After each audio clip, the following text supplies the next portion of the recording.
Despite being able to jump to a height of 3.5 meters from a standing start, the young female still hasn't eaten.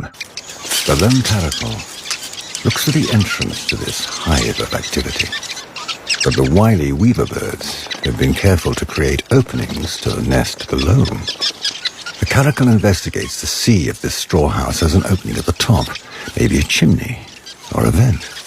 There's no way in, not even for an acrobatic cat. Worse still, the thatched roof is claw-resistant.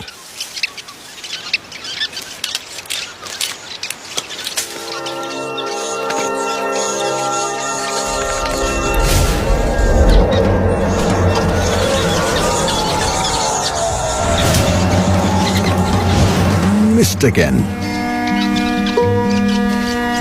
She is exhausted and suffering from hunger and thirst. Time is running out.